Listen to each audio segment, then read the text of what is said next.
అంటే అట్లా 70s లో వచ్చిన పుస్తకాలు, మహాశ్వేతాదేవి కానీ, తర్వాత కమలాదాస్ కానీ, వీళ్ళందరూ రాసిన పుస్తకాలు కూడా చాలా అద్భుతమైన పుస్తకాలు ఉన్నాయి.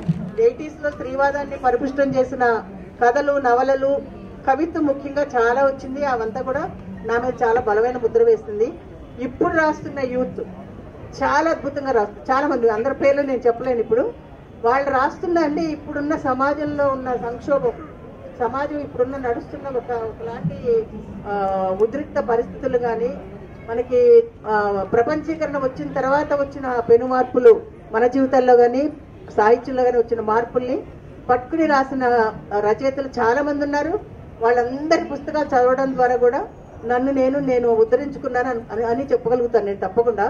ఎందుకంటే నేను చాలా చిన్న పల్లెటూరులో, ఈ రోజు కూడా బస్సులు లేని ఒక పల్లెటూరులో పుట్టిన దాన్ని పుస్తకమే నన్ను తీర్చిదిద్దింది అని చాలా గర్వంగా చెప్పుకోవడానికి ఈ పుస్తకాలన్నీ కూడా నా జీవితాన్ని నడిపినాయి, ఇప్పటివరకు కూడా నడుపుతున్నాయి. ఇంకా చాలా విషయాల గురించి మాట్లాడాల్సిన అవసరం ఉంది, కానీ చాలా మంది ఉన్నారు కాబట్టి. సో ముఖ్యంగా ఈ 2 పుస్తకాలు, మనకు తెలియని మన చరిత్ర అనేది చాలా గొప్ప పుస్తకం, తప్పకుండా చదవండి అందరూ. అట్లనే విమెన్ రైటింగ్ ఇన్ ఇండియా, భారత స్త్రీల చరిత్ర, తెలుగులో కూడా వచ్చింది. అది చదివితే ఎన్ని కోణాలు చరిత్రలో అణిగిపోయినాయి, ఎంత వెలుతురు లేకుండా పడి ఉన్నాయి అనేది అవన్నీ కూడా మనకు తప్పకుండా అర్థమవుతాయి. Thank you very much. నాకు ఈ అవకాశం ఇచ్చినందుకు ధన్యవాదాలు.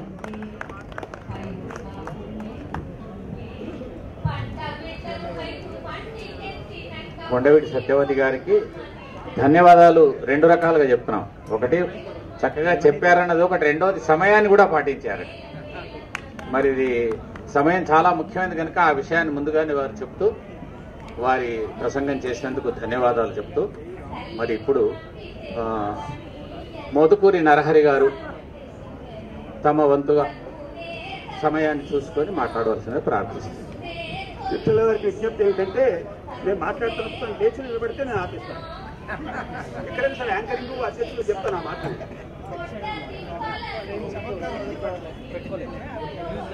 సభకు నమస్కారం. నేను నా పుట్టినరోజు 11/4/44.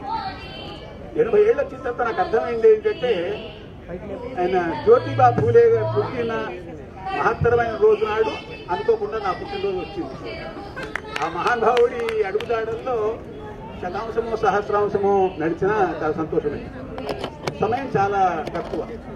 నేను పుట్టిన తర్వాతనే రజాకారుల గొడవలు ఇవన్నీ ప్రారంభం కావడం, రైతాంగ సాయుధ పోరాటం, పోలీస్ యాక్షన్ ఇవి జరిగాయి.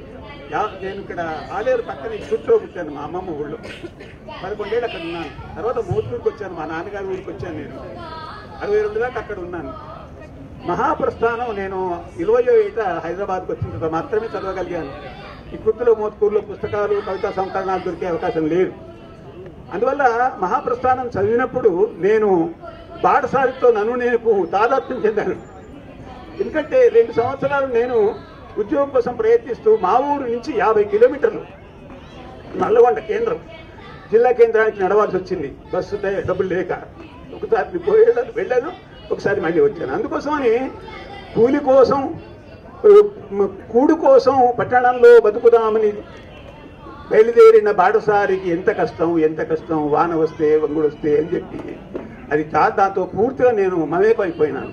చిట్ట చివరిలో అక్కడ విషాదం ఉంది, కానీ ఇక్కడ నేను మీ అందరి ముందు నిల్చున్నాను. నేను బాటసారి కళేబరంతో శీతవాయువు అడుకుంటోంది, పల్లెటూళ్ళలో తల్లికేదో పాడుకలలో పేవు కదిలింది. ఆ తర్వాత నాకు పెద్ద మనుషులను చూస్తే భిక్షువశీస్ జ్ఞాపకం వచ్చింది. చెట్టు కింద ఆరిన కుంపటి విధాన కూర్చున్నది ముసలు దొరికితే తన చుట్టూ చేరుతున్న మూగుతున్న ఈగలతో వీగలేక. ప్రశ్న ఏంటి? ఆవే మరణిస్తే ఆ పాపం ఎవరిదని వెర్రిగాలి ప్రశ్నిస్తూ వెళ్ళిపోయింది. ఓ తొండ ఈగను వేసుకుని వెళ్ళిపోయింది. అంటే మధ్యతరగతి మనస్తత్వాలు ఎట్లా ఉంటాయి, నిర్లక్ష్యం ఎట్లా ఉంటుంది అని నాకు బాగా అర్థమైంది. ఆ తర్వాత నాకు బాగా మొట్టమొదటి ఇదే మహాప్రస్థానం, లాంగ్ మార్చ్. మహాప్రస్థానం అంటే ఏదో దహనవాటిక లాగా మార్చేశారు, ఈ మధ్య కాలంలో వచ్చింది అది. అయినా సరే అది లాంగ్ మార్చ్. చైనాలో ఏం జరిగిందో మీకు అందరికీ తెలుసు. అందువల్ల ఎముకలు కుళ్ళిన వయస్సు మళ్ళిన సోమరులారా చావండి, నెత్తురు మండి శత్రు నుండి సైనికులారా రారండి అన్నది మహోజ్వలంగా మరి శివసముద్రము నయాగరావలే ఉరకండి ఉరకండి ముందుకు ఎర్రబావుట నిగరిగరు బాగా నచ్చింది. కవిత్వం మీద ఆసక్తి ఉన్న నాకు మరి సింధూరం రక్తచందనం సరే, దాంతో పాటుగా పెళ్ళిద్దరు వదిలించేది మునుముందుకు నడిపించేది కావాలో ఈ నవకవనానికి నాకు బాగా నచ్చింది. అదే రకంగా మీరు ప్రతిజ్ఞ చూస్తే పొలాలనన్నీ హలాల దున్ని అని, ఇవాళ కులాలనన్నీ కళాల దున్నాలి మనం అందరం.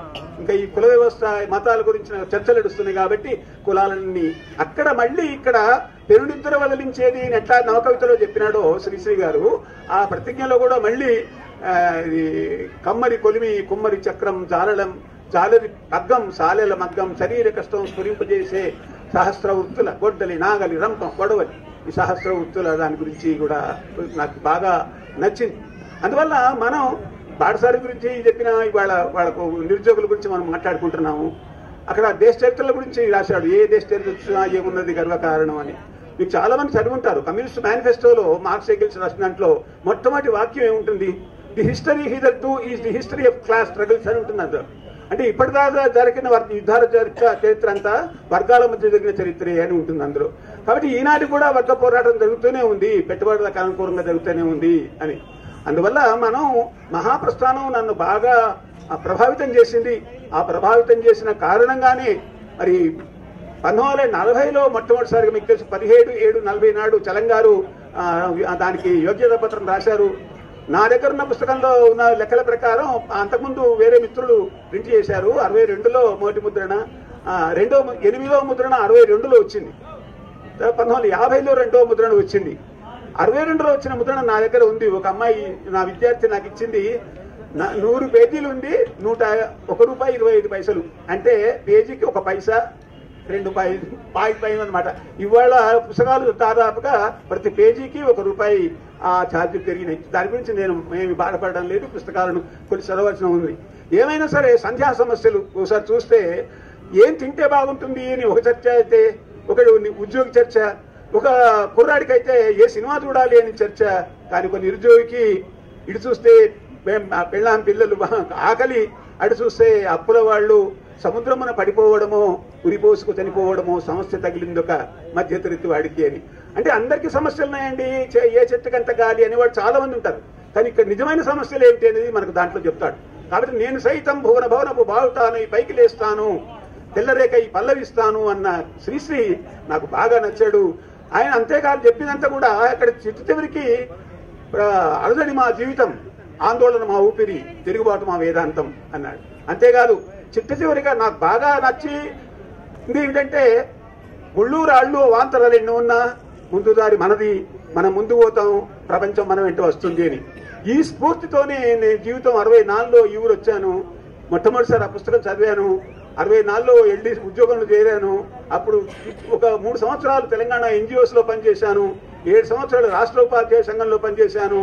అప్పటి నుంచి ఇప్పటిదాకా ఆంధ్రప్రదేశ్ ఐక్య ఉపాధ్యాయ ఫెడరేషన్లో, అట్లాగే ఎయిడెడ్ కళాశాల అధ్యాపక సంఘంలో, ఇప్పుడు రాష్ట్ర ప్రభుత్వ పెన్షనర్ల సంఘంలో కూడా పనిచేస్తున్నాను. నన్ను ఆ జీవితాన్ని తెలంగాణ సాయుధ పోరాటం జరిగిన ప్రాంతంలో పుట్టి పెరిగాను. నేను పోలీస్ యాక్షన్ చూశాను, కమ్యూనిస్టుల మీద దాడులు, హింసకాండ, హత్యలు చూశాను నేను. అయినా కూడా సాహిత్యంలోకి వచ్చేసరికి ఈ పుస్తకం నన్ను బాగా ప్రభావితం చేసింది. అందువల్లనే ఆనాటి నుంచి ఈనాటి దాకా, ఇప్పుడు 80 అయిపోయి 81 నడుస్తూ ఉంది. నాకు 64లో చదివాను నేను ఈ పుస్తకం. 60 ఏళ్లుగా ఆ పుస్తకం నన్ను నిరంతరం ప్రభావితం చేస్తూనే ఉంది. అందువల్లనే నేను అనేక ఉద్యమాల్లో ఉంటూ కూడా ఎంఫిల్లో శ్రీశ్రీ కవితల్లో సామాన్య మానవుడి చిత్రణ అనే పుస్తకం తీసుకుని పూర్తి చేశాను. 70 ఏళ్ళలో వచ్చింది. కానీ నాకున్న అలసత్వం వల్ల ఇంకా పుస్తకం బయటికి రాలేదు. ఈ శ్రీశ్రీ మహాప్రస్థానం నన్ను నడిపించింది, నడిపిస్తున్నది, ముందుకు నడిపిస్తుంది. ఇంకా జీవితాంతం ప్రజల కోసం మనం పనిచేయాల్సిన అవసరం ఉంది. ఎవరైతే దుఃఖితులు ఉన్నారో, బాధాసర్పదుస్తున్నారో, ఏడవకండి అన్న శ్రీశ్రీని గుర్తులో పెట్టుకొని మనం ఆ ముందుకు వెళ్ళిపోవాలని నా కోరిక. మీకు అందరికీ ఈ అవకాశం ఇచ్చినందుకు ధన్యవాదాలు. మీకు వెనక ఎలా కనపడింది సార్? మీకు వెనక వైపు ఎలా కనపడింది? వారు నిలబడాలి అని చెప్పారు, నేను నిలబడ్డాను. కానీ మరి కనబడకుండా నిలబడ్డాను. ఎందుకంటే చాలా పెద్దవారు, తర్వాత ఎప్పుడో మళ్ళీ జ్ఞాపకం చేసుకుంటాడన్న ఉద్దేశం కొద్దీ వెనుక కనబడకుండా నిలబడ్డారు. వారికి ధన్యవాదాలు.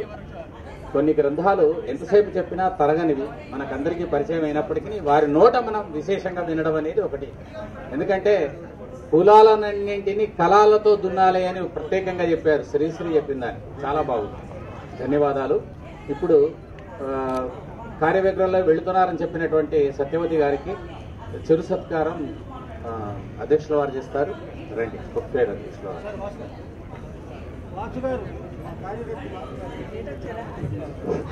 హైదరాబాద్ బుక్ ఫేర్ కార్యదర్శి వాసు గారు హైదరాబాద్ బుక్ ఫేర్ తరఫున అడిగిన వెంటనే వచ్చి వారి విలువైన సమయాన్ని కేటాయించి స్ఫూర్తిదాయకమైన ప్రసంగం చేసిన కొండవీటి సత్యవతి గారికి హైదరాబాద్ బుక్ ఫేర్ అధ్యక్షులు యాకూబ్ గారు, హైదరాబాద్ బుక్ ఫేర్ కార్యదర్శి వాసు గారు ఒక చిరు సత్కారం. కృతజ్ఞతలు మేడం.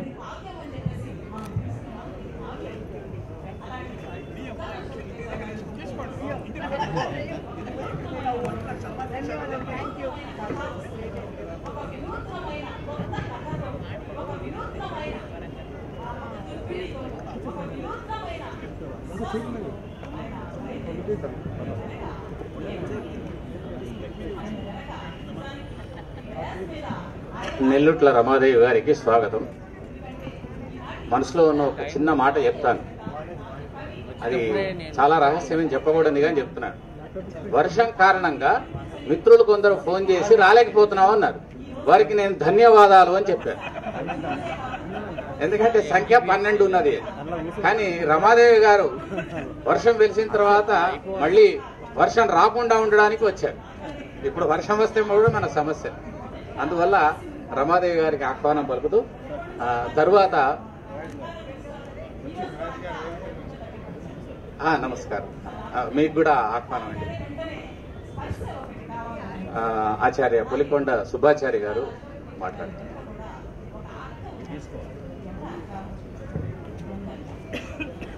సభాధ్యక్షులు డాక్టర్ సంగంబట్ల నరసయ్య గారికి, వేదిక మీద ఉన్న మిత్రులకు, వేదిక ఎదురుగా ఉన్న పెద్దలు మిత్రులందరికీ నమస్కారం. ఆయన చెప్పినట్లుగా అంత పెద్ద వయసు కాదు, కానీ 67 సంవత్సరాలలో ఒక 15 ఏళ్ళు తీస్తే 52 సంవత్సరాలుగా పుస్తకాలను సీరియస్గా చదివే వాళ్లలో నేను ఒకడినే. అయితే ఈ 52 సంవత్సరాల్లో కొన్ని వేల పుస్తకాలు 3 భాషల్లో చదివి ఉంటే, కొన్ని వందల పుస్తకాలు నచ్చినవి ఉంటే, కొన్ని 10ల పుస్తకాలు ప్రభావితం చేసినవి ఉంటే, వాటిలో ఈ పూటకి గబ్బిలం కావ్యాన్ని నేను ఎన్నుకున్నాను. దీన్ని ఎన్నుకోవడానికి చాలా కారణాలు ఉన్నాయి. అంటే దీనికంటే ప్రభావితం చేసిన పుస్తకాలు నాకున్నా కూడా దీన్ని ఎన్నుకోవడానికి ఒక కారణం చెప్తాను. నేను మా తెలుగు మాస్టర్ గారి సహకారంతో నిఘంటువులు దగ్గర పెట్టుకొని, మీరు నమ్మకపోవచ్చు, 1000 పడగల నవల 8వ తరగతిలో చదివాను. అయితే 8వ తరగతిలో చదివిన దగ్గర నుంచి ఇప్పటికి 22 సార్లు చదివాను. దాన్ని చదివిన ప్రతిసారి ఏవో కొన్ని కొత్త విషయాలు తెలుస్తూ వస్తూ ఉన్నాయి. జాషువా రచనల్లో నేను 3-4 సంవత్సరాలు పాఠాలు చెప్పాను, గబ్బిలం పుస్తకాన్ని పాఠాలు చెప్పాను. కానీ మళ్ళీ ఇప్పుడు చదువుతుంటే దానికి ఇంకా కొత్త విషయాలు తెలుస్తూ ఉన్నాయి. ఈ సందర్భంలో చెప్పాల్సింది ఏంటంటే, గబ్బిలం 1941లో రాశాడు. కానీ అప్పటికే జాషువా గారికి ఫిరదౌసి కవిగా చాలా గొప్ప పేరు ఉంది. ఫిరదౌసి కావ్యం 1933లోనే వచ్చింది. అయితే 1933 నాటికి పద్య కవిత్వం కాస్త వెనకబడి మహాప్రస్థానపు హోరు మొదలైంది. 1933 నుంచి 40 దాకా ఆయన మహాప్రస్థాన గేయాలు రాసుకుంటూ వచ్చాడు. వాటికి విపరీతమైనది వచ్చింది. భావ కవిత్వం ప్రభావం కూడా వెనకబడిపోతూ ఉన్నది. పద్య కవిత్వం కంటే ముందు గేయ కవిత్వము, తర్వాత గేయ కవిత్వంతో పాటు వచన కవిత్వం కూడా రంగంలోకి వచ్చి ఈ ప్రక్రియలన్నీ కూడా ముందుకు పోతున్న కాలంలో జాషువా గారు మాత్రం దాన్ని వదిలిపెట్టకుండా దాన్ని పట్టుకున్నటువంటి ప్రక్రియని అలాగే కొనసాగిస్తూ వచ్చారు. 1933లో ఫిరదౌసి వస్తే 1941లో గబ్బిలం మొదటి భాగం వచ్చింది, 1946లో గబ్బిలం 2వ భాగం వచ్చింది. అయితే ఈ పుస్తకం గురించి నేను ఇవాళ చెప్పదలుచుకున్న కారణం ఏంటంటే, 41లో వచ్చిన పద్యకావ్యాలన్నీ కూడా వాటి రెలవెన్స్ కోల్పోయినాయి. అయితే జాషువా కావ్యాలకు గబ్బిలానికి ఇప్పటిదాకా రిలవెన్స్ పెరుగుతూ రావడానికి కారణం ఏంటి? ఈ రోజున దళిత కవిత్వం, ఆ దళిత కవితావాదము జాషువాని దళిత కవితా పితామహుడుగా గుర్తించడానికి కారణం ఏంటి? ముఖ్యంగా జాషువాకి ఈనాటి ఉన్నటువంటి దళిత కవిత్వానికి, దళిత వాదానికి చాలా వైరుధ్యం ఉంది. వైరుధ్యం అని ఏ కోణంలో చెప్తున్నానంటే ఇప్పుడు నేను మనవి చేస్తున్నాను. అదేంటంటే, దళిత కవిత్వం ఈ రోజున స్వీకరించినటువంటి ప్రక్రియలు గేయము అంటే పాట, రెండోది వచన కవిత. వచన కవిత కాక నవలలు, కథలు ఉన్నాయి. పద్య కవిత్వాన్ని వాళ్ళు ఎవరు స్వీకరించట్లా. ఇది ఈనాటి దళిత కవిత్వానికి జాషువాకి తేడా. అంతేకాకుండా జాషువా కాంగ్రెస్ వాది, గాంధేయవాది. కానీ ఈ రోజున దళితవాదం కాంగ్రెస్ వాదాన్ని, గాంధేయవాదాన్ని పక్కన పెట్టేస్తుంది. దీని సామాజిక చింతన వేరు. ఇంకొకటి, జాషువా లక్షించినటువంటి ఆయన సాంప్రదాయ వ్యతిరేక 4 పడగల హైందవ నాగరాజు అన్నా కూడా జాషువా అనుసరించినటువంటి చాలా కవన పద్ధతులు అన్నీ కూడా సంప్రదాయబద్ధమైనవి. ఛందస్సు తీసుకున్నా కానీ, తర్వాత రూపకల్పన తీసుకున్నా కానీ, ఆ తర్వాత ఆయన పాటించినటువంటి పద్ధతులు అన్ని కూడా సాంప్రదాయ కవులు విశ్వనాథ సత్యనారాయణ గారు కానీ, లేకపోతే తిరుపతి వెంకట కవులు కానీ, వీళ్ళు పాటించిన పద్ధతులు, విధానాలు అన్ని కూడా ఆయనే పాటించాడు. అంకితం ఇవ్వడం, అంకిత పద్యాలు రాయడం, ఈ సంప్రదాయాలన్నీ కూడా సంప్రదాయ కవులు అన్ని పాటించే వాళ్ళు పాటించారు. కానీ ఈనాటి దళిత కవిత్వం, దళిత వాదం వీటన్నింటినీ దేన్ని పాటించదు. కానీ ఈనాడు ఉన్నటువంటి దళిత కవిత్వ నేపథ్యానికి దళిత కవిత పితామహుడుగా భావించే జాషువా ఆనాటి రచన కవన కవిత్వ నేపథ్యానికి ఇంత వైరుధ్యం ఉన్నది. అయినా కూడా దళిత కవిత్వం ఈనాడు ఉన్నటువంటి దానికి గబ్బిలంతో రిలవెన్స్ పోకపోవడానికి కారణం ఏంటి అని ఆలోచిస్తే, అంతేకాదు దళిత సాహిత్యం, దళిత కవిత్వంలో వచ్చినటువంటి కొన్ని వందల గ్రంథాలు ఈ రోజు మన పేరు కనపడవు. దళిత కవిత్వం అంటే దొన్న ఇద్దాస్ గురించో, లేకపోతే ఆయన ఇంకొకటి ఏంటి, ఆయన నిరుద్ధ భారతం రాసిన వెంకటపూడి వెంకట శర్మ గారి గురించో, దొన్న ఇద్దాస్ గారి గురించో, జాషువా గారి గురించో మాట్లాడుకుంటాం. ఈ మధ్యలో ఉన్న కొన్ని వందల మంది కవులు నామమాత్రావశిష్టులు ఎక్కడికో పోయినారు. ఏంటి కారణం అని ఒకసారి ఆలోచిస్తే, జాషువా తన సామాజిక సిద్ధాంతాన్ని చెప్పాడు, కానీ చెప్పిన దాన్ని కవిత్వంగా చెప్పాడు. కవిత్వాన్ని వాదన మాత్రమే వినిపించి కవిత్వాన్ని కవిత్వంగా చెప్పనివన్నీ కూడా కాలగతిలో అలా కలిసిపోయినాయి, ఇప్పటికి నిలబడ్డాయి. ఈనాడు కూడా వేరు వేరు వాదాలలో రచించే కవులు, కవయిత్రులు ఎవరి మిగులుతాయన్నాయి అంటే, ఇంకో 10 సంవత్సరాలు పోయిన తర్వాత వెనక్కి చూసుకుంటే ఎవరి మిగులుతాయి అని ఒకసారి చూసుకుంటే ఇదే కనపడుతుంది. జాషువా గబ్బిలాన్ని 2 భాగాలుగా చెప్పొచ్చు. ఒకటి సామాజిక చింతన చేర్చినటువంటి భాగం ఒకటి, ఇంకొకటి చారిత్రక నేపథ్యాన్ని మొత్తాన్ని వర్ణించినటువంటి భాగం ఒకటి.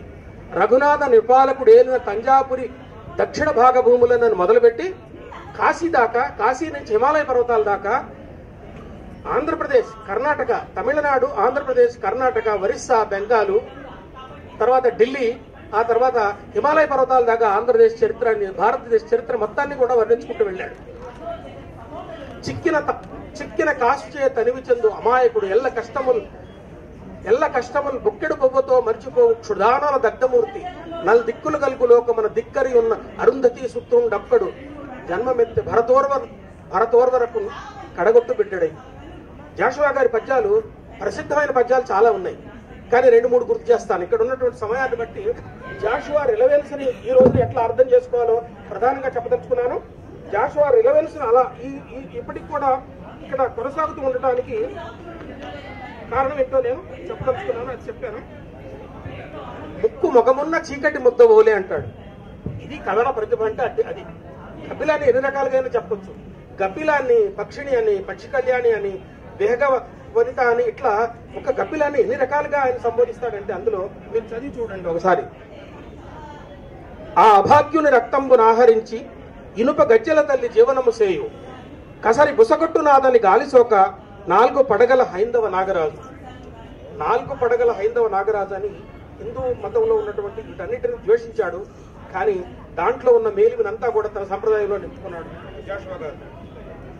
గాఢ నిద్రావలంబి అయి కన్ను మూసి శ్మాతలము మేను మరచిన కాళరాత్రి నా గృహంపున వెదగుచున్నావదేమి దొరకదిచ్చట ఆనంద కిరణ లవం. కర్మ సిద్ధాంతమునను వారు కట్టివేసి స్వార్థలోనురు నా ముక్తిని అనుభవింతురు కర్మ మననేమో దాని కక్షయము ఈశ్వరుని చేత రుజువు చేయించవమ్మా అంటాడు. ఒక్కటే పద్యం చెప్పి ఆపేస్తాను నేను, అది తప్పనిసరిగా చెప్పాల్సినటువంటి పద్యం. అదేంటంటే గబ్బిలం 2వ భాగం. చాలా మంది గబ్బిలం మొదటి భాగాన్ని చదివి ఆపేస్తారు, కానీ గబ్బిలం 2వ భాగంలో చాలా గొప్ప పద్యాలు ఉన్నాయి. అంబేద్కర్ గురించి చెప్పిన పద్యాలు ఉన్నాయి, నెహ్రూ గురించి, గాంధీ గురించి, సర్దార్ వల్లభాయ్ పటేల్ గురించి చెప్పిన పద్యాలు ఉన్నాయి. కాంగ్రెస్ నాయకులందరినీ జాషువా గారు కీర్తించేవాడు. పక్కా కాంగ్రెస్ వాది, పక్కా గాంధేయవాది. ఇక్కడ ఒకటే పద్యం గుర్తు చేస్తాను.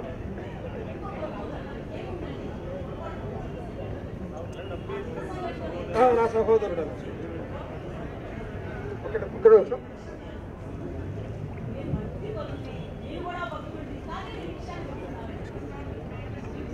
గుర్తుపెట్టుకున్నా నేను, నా ఐప్యాడ్ లో గుర్తుపెట్టుకున్నా, ఐప్యాడ్ కారులో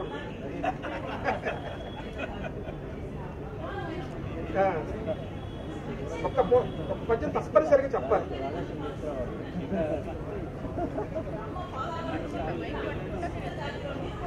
ఇక్కడే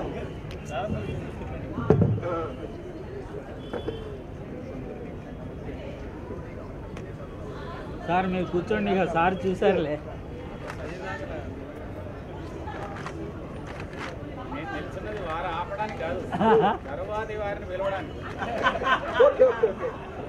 అది చాతుర్యం అంటే.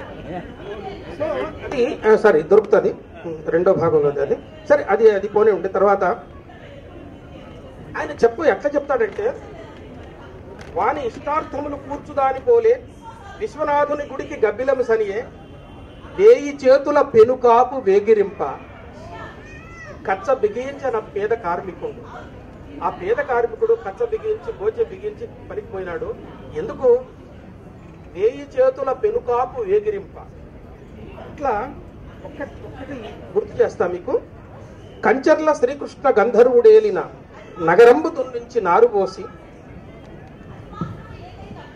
కంచర్ల శ్రీకృష్ణ గంధర్వుడేలిన నగరంబు దున్నుంచి నారు పోసి వినుకొండ విభుని రాయని భాస్కరుని కోట బురుజులూపున నేల కొరగదండి పల్నాటి దొరల శుంభప్రతాపజ్వాల సాటికెక్కని నాగు లేట గలిపి వినుతు గాంచిన కొండ వీటి సామ్రాజ్యంబు ఉక్కు కత్తుల బావి కొప్పగించి ఉడుకు రెత్తుట చేతులు కడికుకొన్న కాల పురుషుని పెనుదుండగములు తలచి మనసు నలిగిన గుంటూరు మండలంబు అరసి పోవమ్మ జన్మ ధన్యత వహింప. ఆంధ్రదేశంలోని ఎన్నో ప్రాంతాలను వర్ణించాడు, చరిత్రను వర్ణించాడు. జాషువా ప్రత్యేకత ఏంటంటే, కందపద్యం రాసిన, శేషపద్యం రాసిన, శార్దూలము, మత్యభము, ఇవన్నీ ఏ పద్యాలు రాసినా కానీ పదాల కోసం తడుకోలా, యతిప్రాసల కోసం తడుకోలేదు. పద్యధార ఇలా వెళ్ళిపోతుంటుంది. విశ్వనాథ సత్యనారాయణ గారు గొప్ప పద్యం కవిత్వం రాస్తే విశేషం కాదు. ఎక్కడో పుట్టిన జాషువా, ఏ సాహిత్య గంధం ఇంట్లో లేని జాషువా ఇంత గొప్ప పద్య కవిత్వం రాయడం చాలా గొప్ప విశేషం. మాదిగ కులంలో ఆయన పుట్టలేదు, ఆయన భార్య మాదిగ కులంలో పుట్టింది, ఆయన తండ్రి గొల్ల. కానీ ఆయన తండ్రి ఒక మత దాంట్లో ఆయన ప్రవేశించడం వల్ల, ఈయన మాదిగ గూడెంలో ఉండటం వల్ల ఈయనకి అంటరానితనం అనేది వచ్చి ఈయనను కూడా మాదిగగా పరిగణించడం మొదలైంది. కానీ ఈ దేశం సుప్రీంకోర్టు చెప్పింది ఏంటంటే భర్త కులమే భార్యకు ఉంటుందన్నారు. కానీ ఈయన ఇక్కడే కూడా మన దేశంలో, మన ప్రాంతంలో రివర్స్ అయింది. ఆయన జీవితాంతం అనుభవించిన క్షోభని కవిత్వంలో పెట్టగలిగాడు. అందుకని జాషువా గారు ఇప్పటికి కూడా రిలవెన్స్ ఉన్నటువంటి గొప్ప కవిగా గుర్తించాలి. ఇంత చిన్న సందర్భంలో కూడా మంచిగా కొన్ని విషయాలు గుర్తు చేయడానికి అవకాశం దొరికింది. ఇంత గొప్ప కార్యక్రమాన్ని నిర్వహిస్తున్న తమ్ముడు యాకోబ్కి నా శుభాభినందనలు. ఇంతింతాయి ఒడ్డుడింతాయి అన్నట్టుగా అటు కవిత్వంలోనూ ఇటు ఆర్గనైజేషన్లోనూ అలా అలా అలా అలా అలా ఎదుగుతూ వెళ్తున్నాడు. ఇంకా మంచి ఉన్నత శిఖరాలు యాకోబ్ వెళ్ళాలని ఆశీర్వదిస్తూ అభిలాషిస్తూ సెలవు. కులాలనన్నీ కళాల దున్యని ఇంతకుముందే చెప్పారు. అలాంటి జాషువా గారి గురించి కొద్దిగా సమయం మనం అనుకున్న దానికి ఎక్కువ అయినప్పటికీ చాలా చక్కగా చెప్పినటువంటి ఆచార్య సుబ్బాచారి గారికి ధన్యవాదాలు తెలియజేస్తూ, సహజంగా ఈ వృత్తిలో, ఆచార్య వృత్తిలో ఉన్నవాళ్ళు 5 నిమిషాలు 10 నిమిషాలు మాట్లాడలేరు, గంట ఇస్తే మాట్లాడతారు. అలాంటి వాళ్ళని ఇబ్బంది పెడుతున్నాం మనం. అయినప్పటికీ కూడాను మరొక ఆచార్యుని ఇబ్బంది పెడుతూనే వృత్త సుందరంగా మాట్లాడవలసిందిగా ఆచార్య రఘు గారిని ఆహ్వానిస్తాం.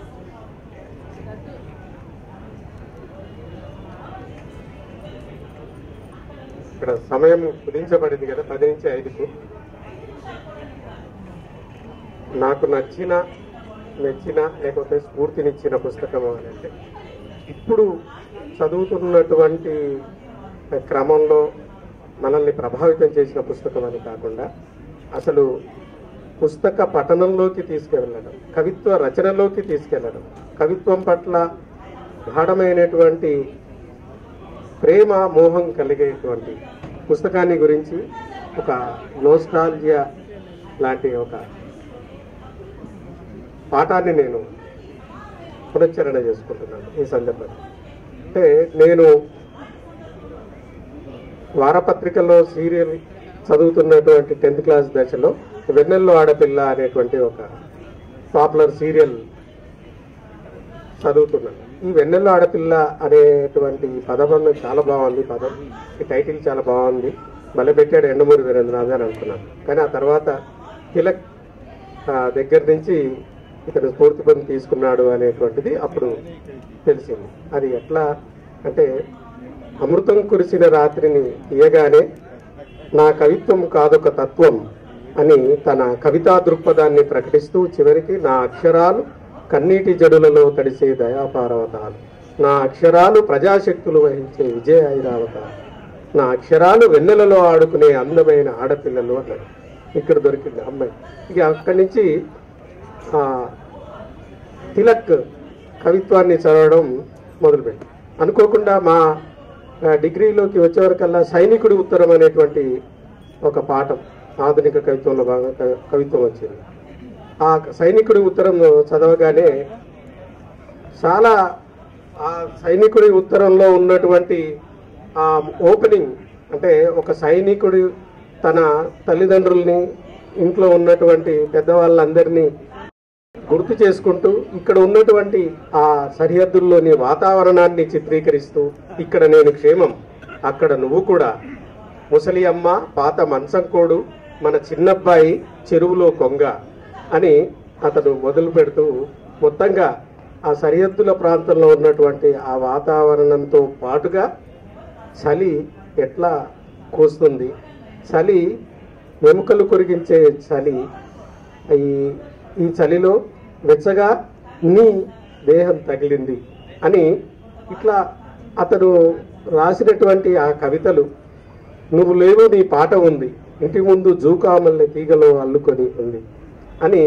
అన్నటువంటి ఆ కవితా వాక్యాలన్నీ ఆ వయసులో చాలా ఇది అతను వ్యక్తీకరించినటువంటి ఆ ప్రేమ పూరితమైనటువంటి ఆ అభివ్యక్తీకరణ ఒక తెలియనటువంటి మోహంలోకి తీసుకెళ్ళి మనం కూడా ఆ కవిత్వం రాయాలి అనేటువంటి ఆలోచన కలిగి మనకు ఆ సమయంలో మనం రాసేటువంటి ఏది ప్రేమ కవిత్వం అనేటువంటిది అక్కడి నుంచి మొదలైంది. ఇక అక్కడి నుంచి ఆ కవిత్వాన్ని ఎప్పుడు చదువుతున్నా కానీ అది ఎప్పటికప్పుడు కొత్త అంతరార్థాలను వినిపిస్తూ ఉండేది. నెమ్మదిగా అక్కడి నుంచి ఆయన రాసినటువంటి తపాలా బంట్రోత్ కవితలోకి వెళ్ళాను. ఆ తపాలా బంట్రోత్ కవితను చదువుతూ ఉంటే అనిపించింది, అంటే అప్పుడు పోస్ట్ మ్యాన్ రోజు రెగ్యులర్ గా మా ఇంటికి వచ్చేటువంటి వాడు, మై డియర్ సుబ్బారావు ఏంటి నీ మీద కవిత్వం రాయాలా, అందమైన అమ్మాయి మీద రాయొచ్చు, లేకపోతే భగవంతుడి మీద రాయొచ్చు, లేకపోతే మంత్రి మీద రాయొచ్చు, కానీ ఇట్లా ఒక మామూలు పోస్ట్ మ్యాన్ మీద రాయడమా అని అంటూ ఆ పోస్ట్ మ్యాన్ మీద తపాలా బంట్రోత్ అనే పేరుతో అద్భుతమైనటువంటి కవిత రాసినాడు. అట్లా నెమ్మదిగా అందులో ఉన్నటువంటి ఒక వస్తువును ఎట్లా కవిత్వీకరణ చేయాలి అనేటువంటిది మొత్తం దాంట్లోనే